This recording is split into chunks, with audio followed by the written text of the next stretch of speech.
Welcome to the Drew Allen Show, everyone. This is, of course, your host, Drew Allen, your millennial minister of truth. I am back behind the microphone, and I could not be more excited to be here with you. Honestly, I hope you had a really restful holiday, a Christmas period, and New Year.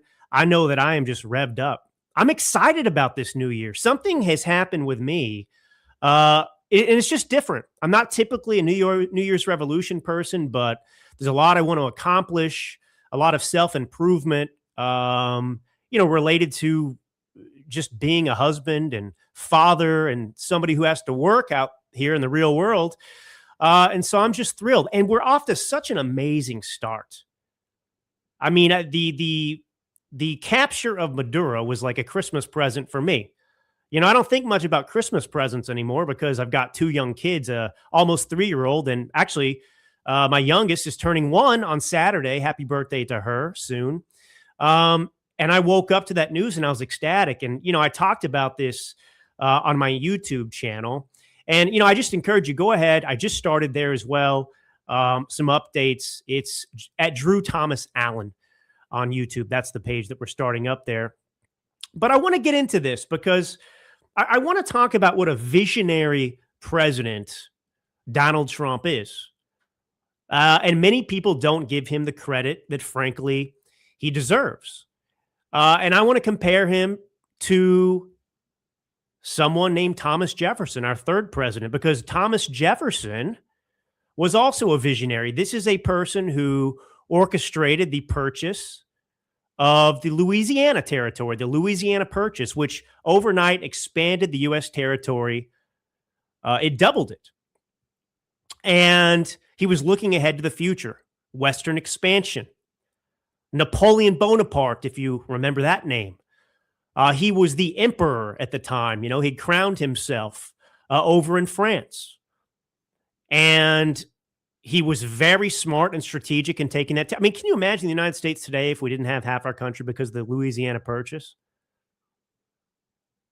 I can't.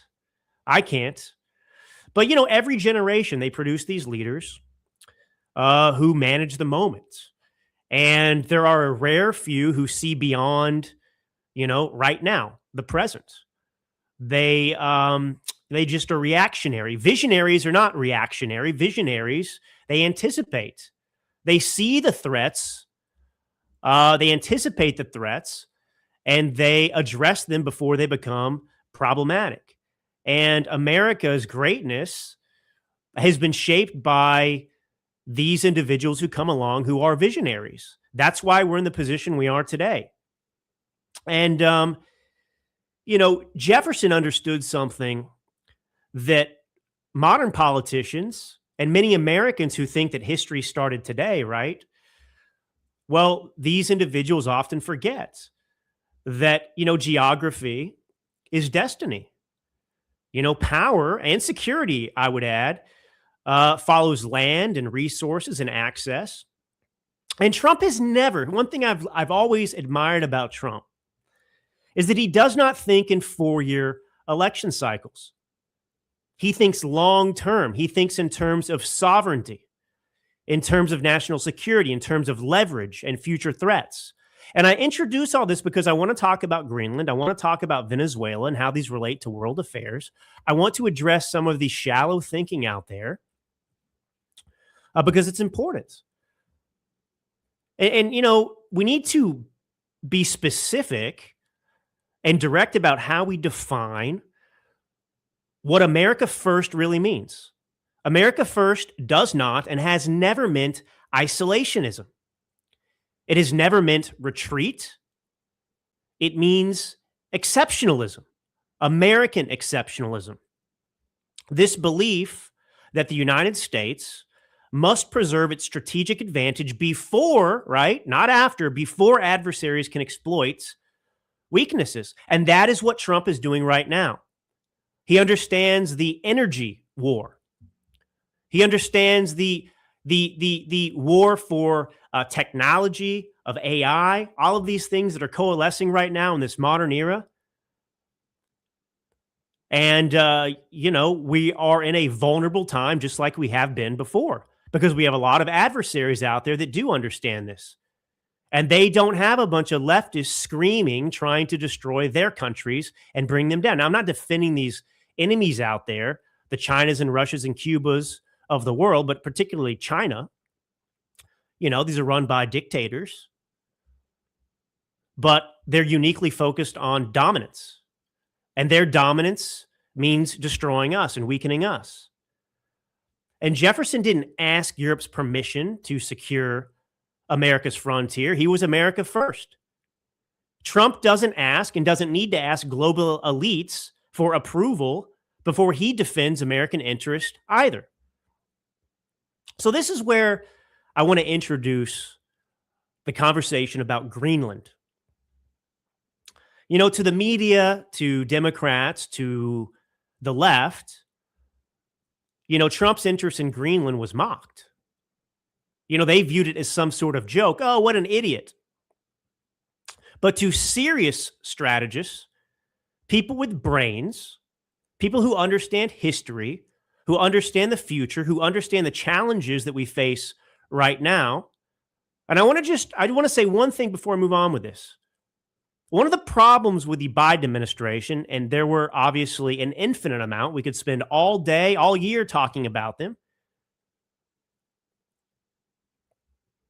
is that for those 4 years of the auto pen administration of Joe Biden, we did not take any of the actual threats that we face serious. You notice the Democrats never talk about China as an enemy.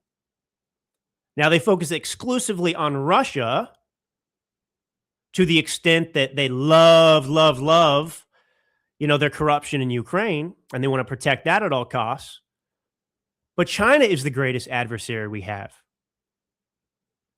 because they have resources and they have a lot of people and they have a strong military.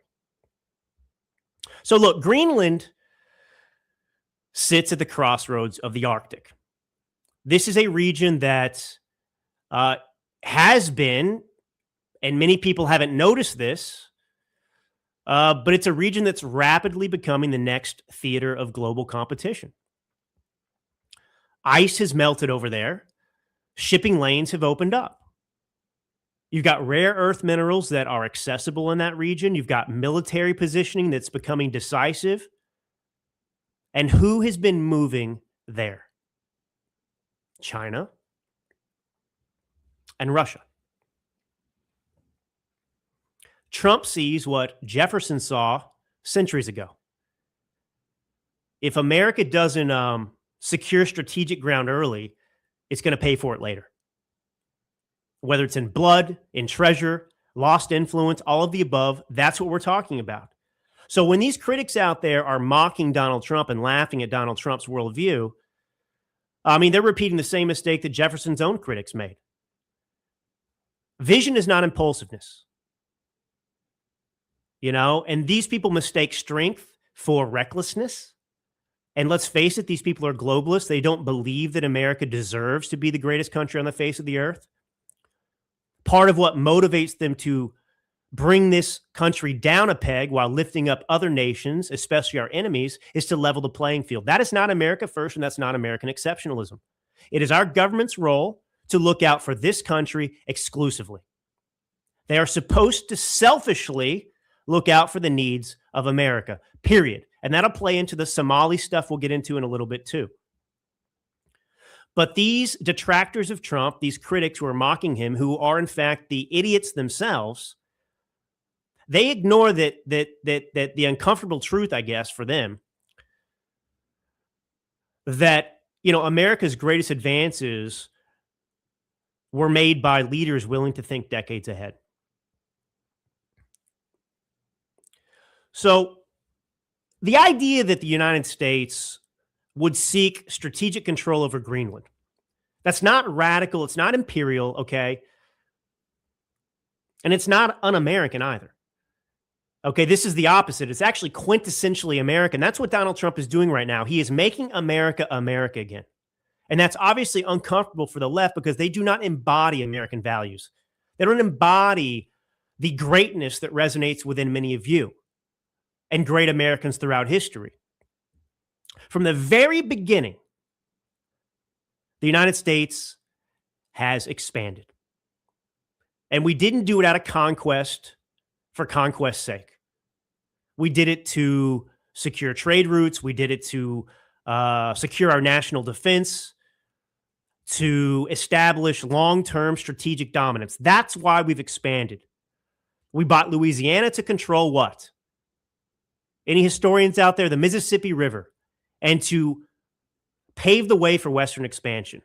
We acquired Florida, right, to secure our southern flank. We purchased Alaska to dominate the Arctic frontier at that time, to keep Russia in check. Every single major territorial expansion has followed the exact same logic, folks. You know, if geography is going to determine power, America must control geography. And Greenland fits in that tradition. So the Arctic's not frozen out of geopolitics anymore, as I mentioned before, with melting ice and opening trade routes, shipping lanes. You know, these have drastically shortened trade routes between North America, Europe, and Asia. And the reality is, you know, with convenience comes from air travel, right? From the ability to rapidly and quickly access other parts of the world. With that convenience comes danger. You know, part of the reason the United States was able to thrive as it has throughout its history was geography. We were insulated and protected by oceans. That's unlike Europe, where people are constantly at war, going across each other. That wasn't as big of a threat here. But now that you have the world getting smaller because of technological advances, that's no longer the case. So if you look at the globe, all right, not a flat map, look at a globe. No flat earthers out there. We're round. You've got intercontinental ballistic missile paths between Russia, China, and North America, and these pass directly over the Arctic. Greenland sits at the very crossroads of these early warning radar, missile interception, you know, space tracking routes. And that's why the U.S. has a base in Greenland, by the way. We used that base during World War II. It was strategic then even. So that's why we have long had a military presence there. This is, you know, physics, I guess. You know, and then the third reason, of course, you have rare earth minerals. Greenland holds these vast, largely untapped deposits of rare earth mineral elements.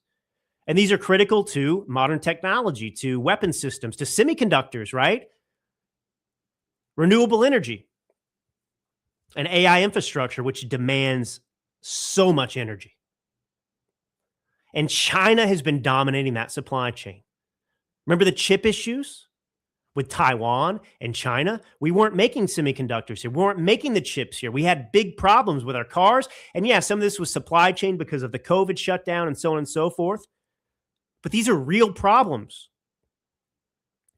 And so if we're going to allow a hostile power to control all those resources, that would be a strategic failure of historic proportions for the United States of America.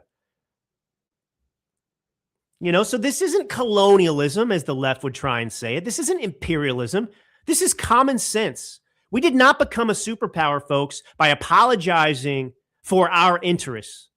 We became a superpower because we thought ahead, sometimes decades ahead.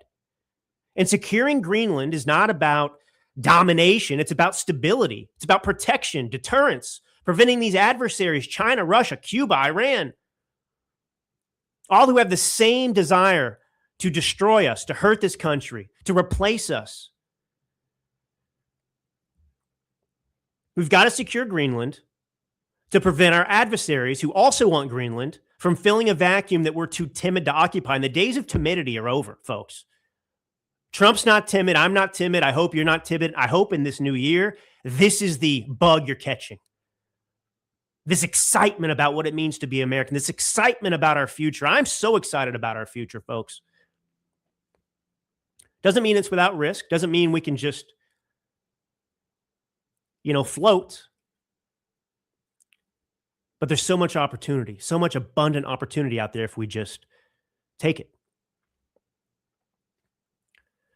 So, the actual radical idea is not trying to acquire Greenland in a serious way. The radical idea is actually pretending that the Arctic doesn't matter, while Russia and China are racing to control it.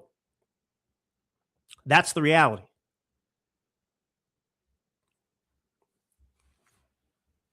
Trump did something today. I don't know if you saw his on Truth Social or his post. One of the big problems with the housing crisis, one of them, there's many, but one of them is these giant corporations and financial groups, BlackRock, et cetera, hedge funds, and so on and so forth that are buying up private housing. And Donald Trump is proposing forbidding that, because homes belong to individual Americans, not to these corporations. And it's bold.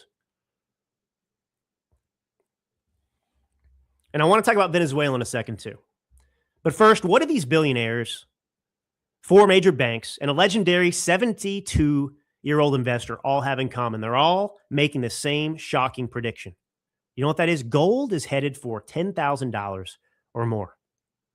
Goldman Sachs says gold will surge 20%. JP Morgan says 25%. And one respected economist now believes the U.S. government could deliberately raise gold's official price to help pay off the national debt. And the world's wealthiest players are already making their move. Now you can see exactly what they're seeing for free. Our friends at American Alternative Assets just released a powerful new report.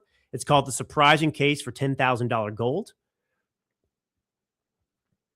And it breaks down the hidden signals, the central bank gold buying spree, and how smart Americans are protecting their retirement with gold right now. You can go to cloutgold.com to download it for free, or you can call 855-803-GOLD. That's cloutgold.com or 855-803-GOLD. Don't wait, folks. The window is closing fast. Be a visionary. Now, I want to talk about Venezuela. And actually, I would encourage you, go to my YouTube page at Drew Thomas Allen. There's only one video there. I just started, a couple days ago. But I just go off and I discuss Venezuela and, how it made me feel, obviously, and why I'm happy about it. Now, look, we've got to be cautious in everything we do. In life, with opportunities, there's always the possibility that things could go south. But it doesn't stop you from doing the right thing or pursuing those things. Fear cannot guide you. And what Trump did in Venezuela was absolutely the right thing. And he sent a signal to the rest of our enemies, by the way. Hey, if we can take Maduro in the middle of the night, you better get in line and you better check yourself before you wreck yourself. So, Venezuela is one of those things where it reminds me of the way people think about Greenland, because, look, this is not something our government has talked about enough until Trump. Just like I was saying with the Biden regime, they didn't talk about China. They pretended like it wasn't a threat whatsoever when absolutely it was. But, in the past, recently, our adversaries, again, like China and Russia and Iran, they had deep energy and security ties with Caracas, with Venezuela. And it gave them also footholds to U.S. shores. Now, this is where the Monroe Doctrine comes in.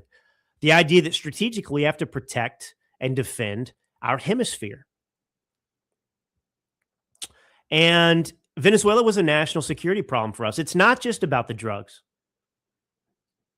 It's not. There's a whole host of problems that we have had with Venezuela. It's a national security problem, and it's not a hypothetical one. And so, the U.S. now, under Trump, he's announced we have moved to control up to 30 to 50 million barrels of Venezuelan oil. We're planning to sell it on the global market and use the proceeds to stabilize the region under American oversight. That was according to The Guardian. And this is a power play, not just a policy choice. And this is going to directly affect global energy markets. This is going to affect U.S. leverage over our rival powers. And, look, what's amazing to me? I mean, where are the Democrats in this? Obviously, they're obviously opposed to what we did in Venezuela for a bunch of made up reasons that have to do more with hating Trump than anything else and wanting this country and the Trump administration to fail. But, Joe Biden put a bunch of sanctions on Russia after they invaded Ukraine. This war has gone on forever. It needs to end. Never should have started in the first place. But one of the reasons Russia was able to maintain relative stability to continue funding their war against Ukraine is because they were buying oil, think of it like a restaurant, at a wholesale price, and they were going and selling it to China and others for a premium, and they were willing to pay it. And so they were using that Venezuelan oil in their deals with Venezuela to prop up their economy. But this is going to give us regional stability if we can pull this off correctly, of course, in Latin America. And it's going to have a great impact on deterring and stopping drug trafficking and transnational criminal networks. I mean, Venezuela is kind of, ground zero in Latin America, for corruption, but for a lot of these dangerous elements related to narco trafficking. And, now with the U.S. controlling the oil exports there, American companies and American markets are poised to step in there, not just to sell oil, by the way, but to reshape the energy landscape around Venezuela. And this matters a lot because Russia and China, as I said, they have vested energy interests in Caracas. And, seizing these Venezuelan-linked tankers, these are already upset and strained relations with Russia. Gee, I wonder why. They depend upon this. So, why are the Democrats not supportive of this if it's hurting Russia? I thought Russia was the greatest enemy on the planet. Isn't that all the Democrats wanted to talk about for a long time? Russia, Russia, Russia for the past 20, not 20. They loved Russia before they hated Russia. The Obama administration was the best thing that ever happened to Russia, both of his terms. So, this is about energy leverage. It's not just about tanks and troops. Now, obviously, we've got to be careful. We've got to have a plan there. What's happening now is, a little bit worrisome. You've got a power vacuum that's opened up, and, it could either stabilize or destabilize the region. Now, Trump does have a plan there. Don't buy this baloney from people that, this is just like Iraq and Afghanistan. It's not at all that. But, you've got apparently supporters, and I don't think there are many of them, but you've got supporters of the, socialist, if you want to call it that, regime. And you've got the, I don't know what she's called, the VP, the underling of Maduro that's now, stepped in and she's trying to take over. And so, there's issues to be resolved there.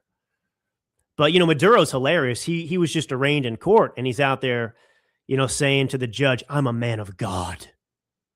I'm a man of God. He's such a good person. But you would think he's the way the Democrats talk about Maduro, he's a fantastic person. They love Maduro. They hated Maduro, but now, that Trump went in there with Delta Force and took him. Now they love Maduro. You love Maduro. So you need to remember this about Venezuela. Now we need to be concerned about what happens there now, but, this is a strategic contest with very real geopolitical stakes. And whether you agree with the tactics or not, the outcomes there, these are going to be felt in boardrooms and battlegrounds for years to come. Delcy Rodriguez, by the way, that's what I was trying to. So Maduro's former vice president, that's who it was. I say former vice president because he's no more. But Delcy Rodriguez, so she's declared herself the interim leader there. She's imposed a state of emergency, and you've got these armed regime loyalists and some paramilitary groups out there. Their version of Antifa.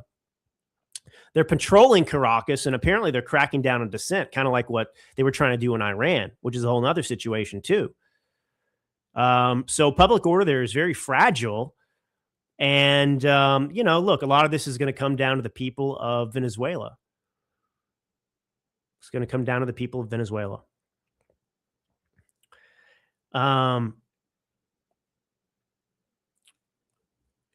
I want to get into Somali fraud and spend an extensive amount of time on that issue. Because Somali fraud in Minnesota, the state of Minnesota, this is just the tip of the iceberg, folks. I live in California. I guarantee you that Gavin Newsom is even more corrupt than Governor Tim Walz, who, by the way, is not running for re-election, which might as well be an admission of guilt. And he put out some hilarious statement, hilarious to me.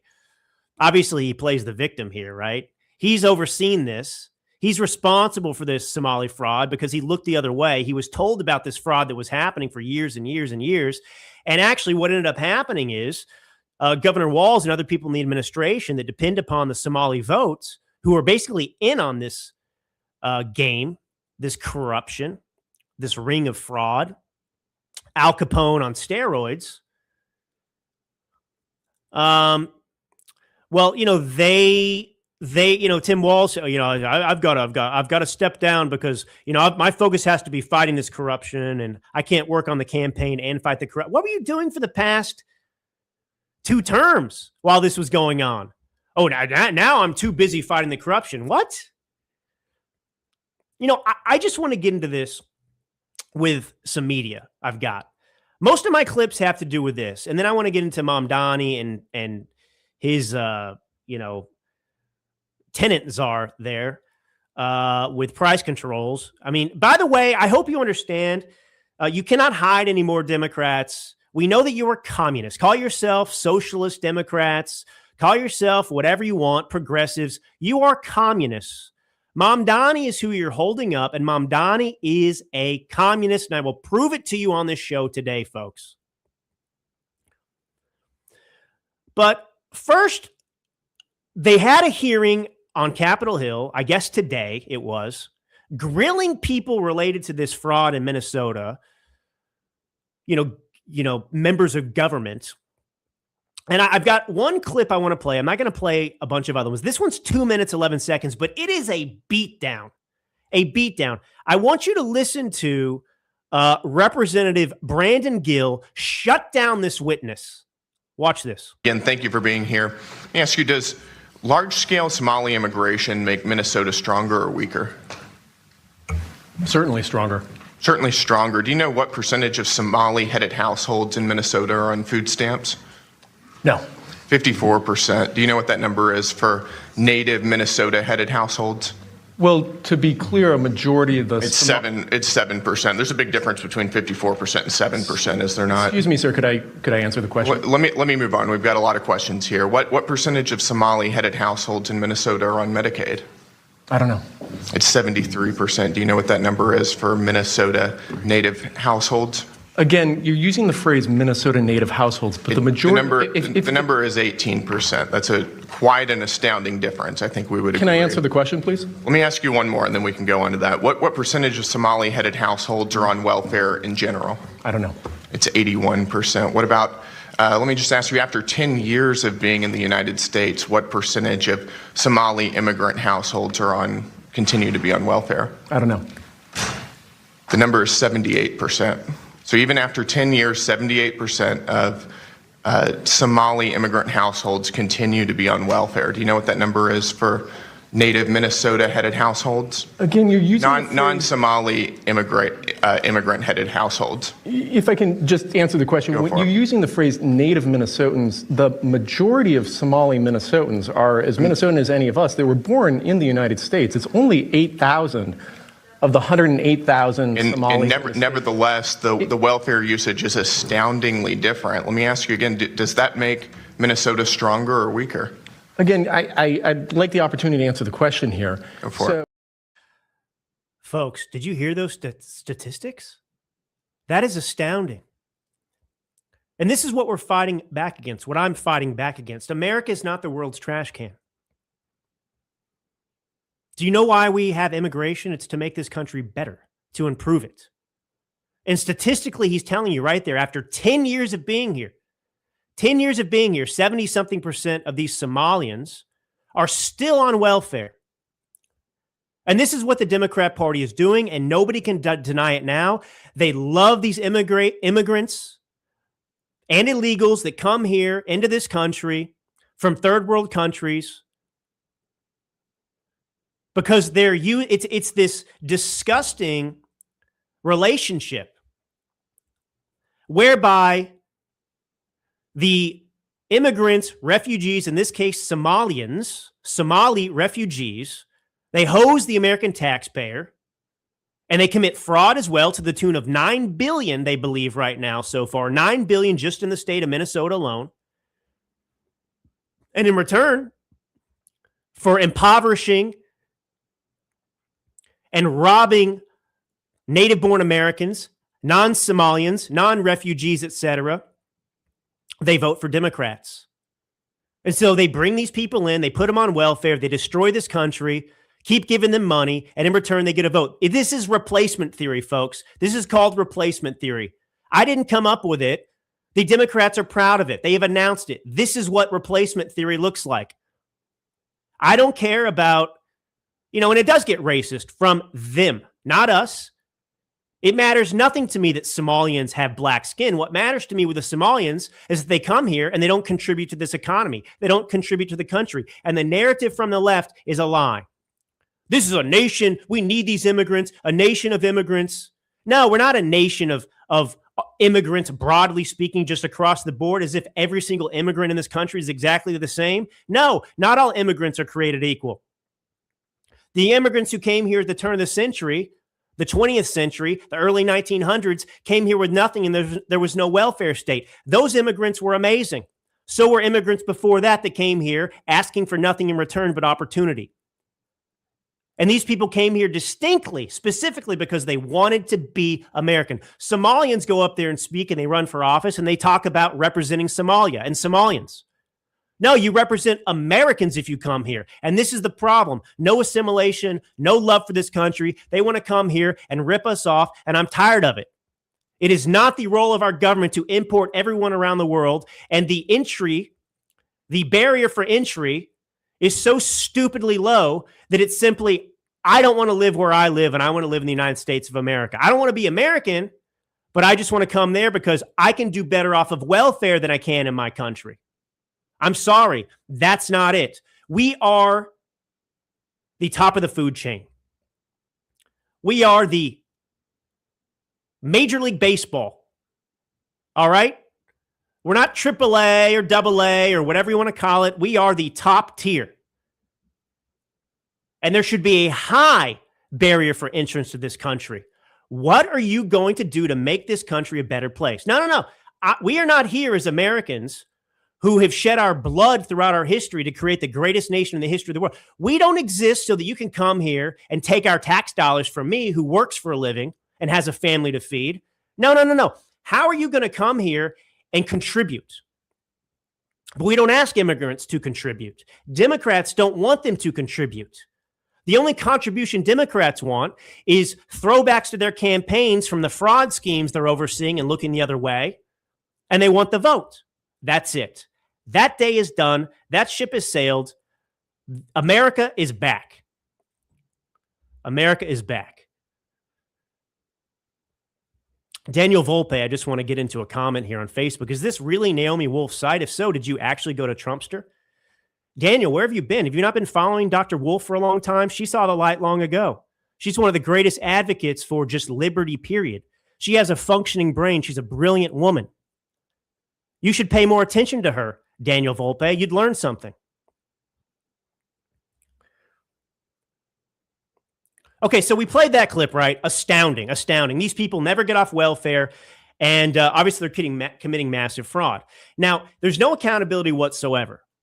Now, since I think it was 2018 is the date, we're talking about Medicaid alone. There are other government programs that Somali refugees and Somalians who live here, whatever, however long they've been here, so the Somalian community has been committing fraud all over the place. And Medicaid alone, from 2018, just in Minnesota alone, $18 billion has been paid out. They're saying that $9 billion is fraud. Do you understand that number? $9 billion. Half of the Medicaid in Minnesota that's given out is fraud. And it's fraud committed by the Somali community. But, you know, Keith Ellison, the Attorney General of Minnesota, that's no big deal. Listen to this. Not that fraud is not a problem. Of course it is a problem. And of course we have to prosecute it. And of course we have been prosecuting it. But have you done enough, General, to do so? I mean, one of the claims is that there has been hundreds of millions of dollars, but now there are some estimates that there could be $9 billion or more. And Noam was just suggesting they took hundreds of people off the street who were involved in fraud. Are you confident your office has done enough? Of course we've done enough, and we're doing more every single day.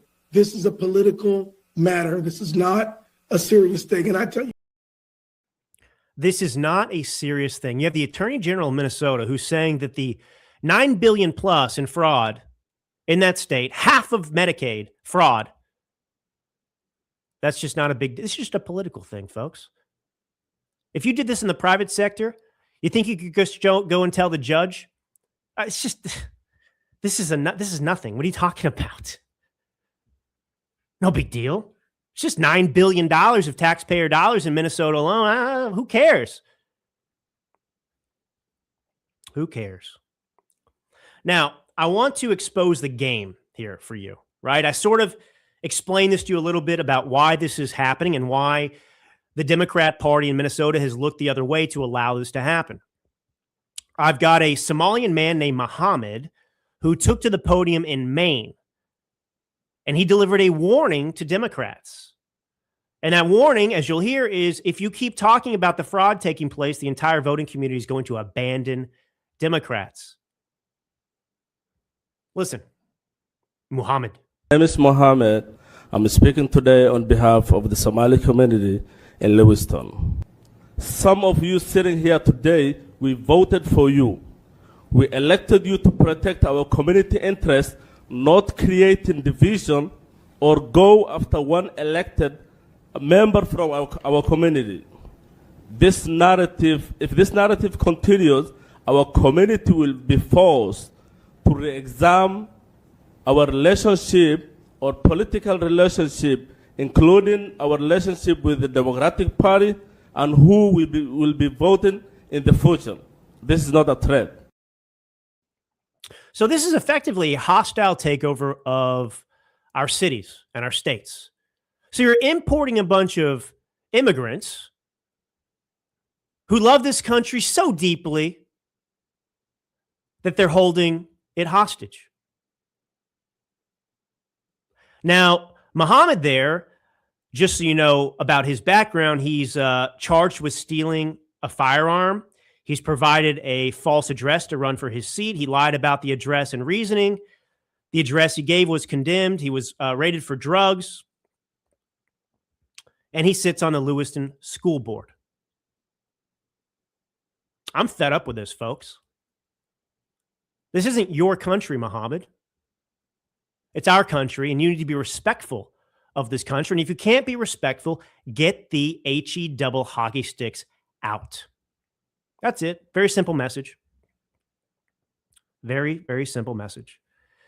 Now, let's get into the Communist Democrat Party and what's going on in New York City. You've got radical leadership now. You've got ideological capture. You've got economic insanity. I want to explain why this isn't progressive.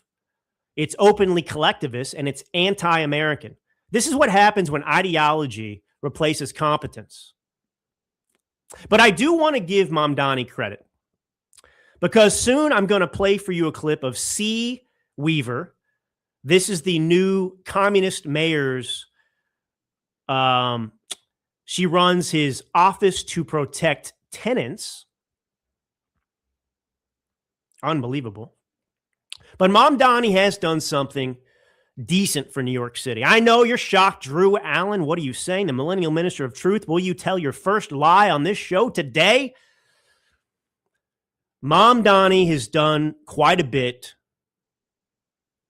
to help bring the mentally ill off of the streets of New York City. He has taken the mentally ill and he has put them in his administration.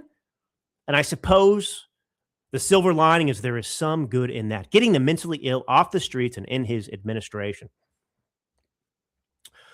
So I want you to listen to C. Weaver, who, like I said, runs Mayor Zohran Mamdani's office to protect tenants. Listen to her a few years ago.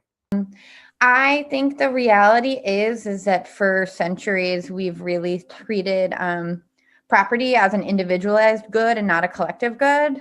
And we are going to transitioning to treating it as a collective good and towards a model of shared equity will require that we think about it differently. And it will mean that families, especially white families, but some POC families who are homeowners as well, are going to have a different relationship to property than the one that we currently have. Joseph Stalin could not have said it better himself, nor could Karl Marx. There is C. Weaver. You know, we have to reimagine our relationship with property rights. Property rights are the backbone of this nation. Private property rights. And she rejects it completely. Now, I'm sure you'll be shocked to learn this, but that white communist whose mother is a university professor, well, her parents own a $1.6 million house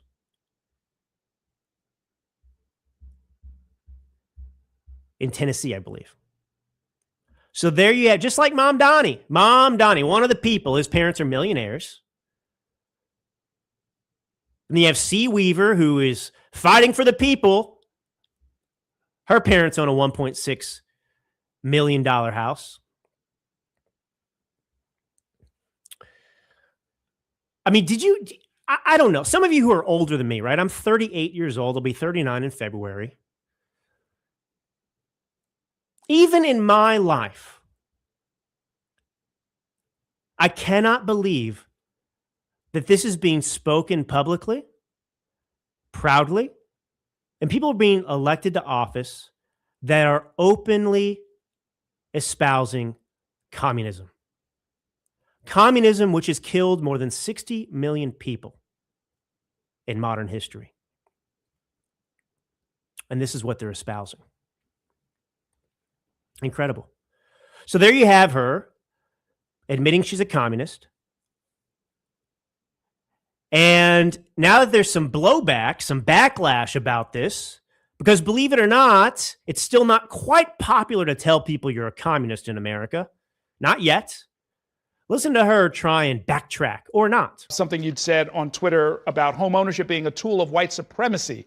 I wanted to give you a chance to respond. You're not out of your mind, right? I don't think I'm out of my mind. Okay. I think that some of those things are certainly not how I would say things today and are regretful. But I do think my sort of decades of experience fighting for more affordable housing sort of stands on its own. Oh, would you like to apologize? No, I wouldn't say some of those things like that. Had I known I was going to be in this position that would come back to bite me in the butt, I wouldn't have said it. I would still do it. I would still be a communist, but I wouldn't just tell people I'm a communist, Now, he's attacking private property owners in particular. Now, look, New York City absolutely has a housing crisis. It has a housing crisis. But that housing crisis is because of Democrat leadership. That's what's amazing about and I would encourage you, I wrote an article about this on my Substack. Go ahead and subscribe, drewallen.substack.com. You can check it out there. I really address the economic realities of what leftists promote with their policies. And of course, their policies are responsible for the misery and the problems. And then they go and blame the people who are forced to carry them out, like the landlords. But there's a great post on X, and it's from a guy named AP. You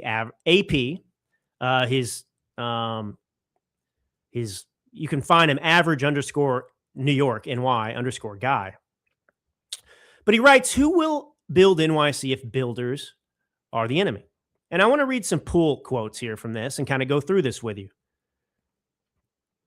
So who are these people that own the real estate? They're people who bought their first buildings with all their savings, carried debt through rate hikes, fixed things themselves when there was no money to hire, and stayed in New York through high crime, recessions, 2008, COVID, rising taxes, insurance increases, and an ever-expanding book of laws and codes.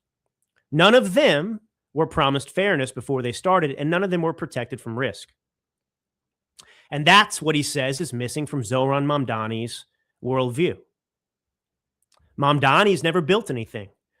He's never signed a personal guarantee. He's never met payroll, never carried a mortgage through a rough month. That's right. Mamdani has never even run a halal stand. And I love halal stands in New York City. I've only gotten sick once or twice. But he notes, Mamdani has only operated in a political world where consequences are abstract and other people absorb the risk. It is also why his message resonates with certain types of voters. The people demanding housing reforms are not bad people. They're frustrated renters who feel like the system is rigged against them.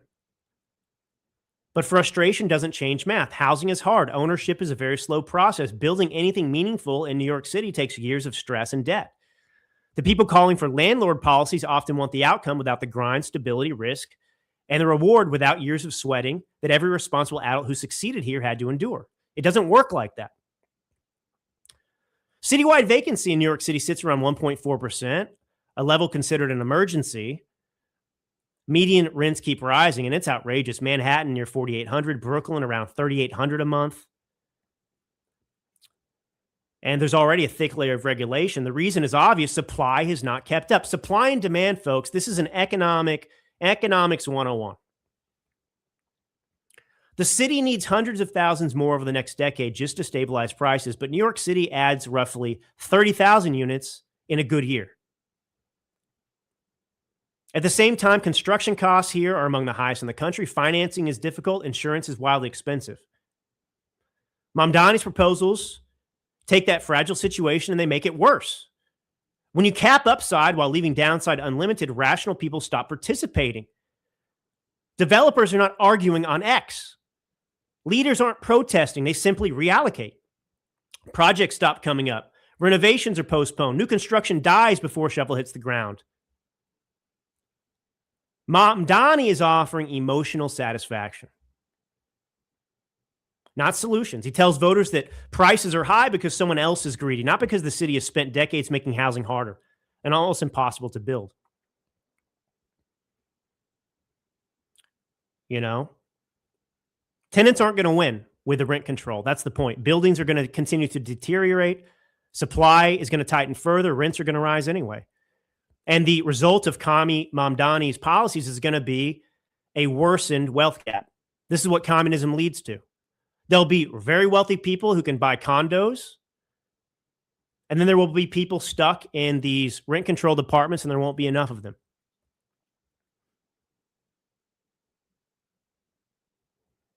So if you don't incentivize landowners to keep up the apartments, you're going to have deteriorating apartments. That's why you have this situation to begin with in New York City.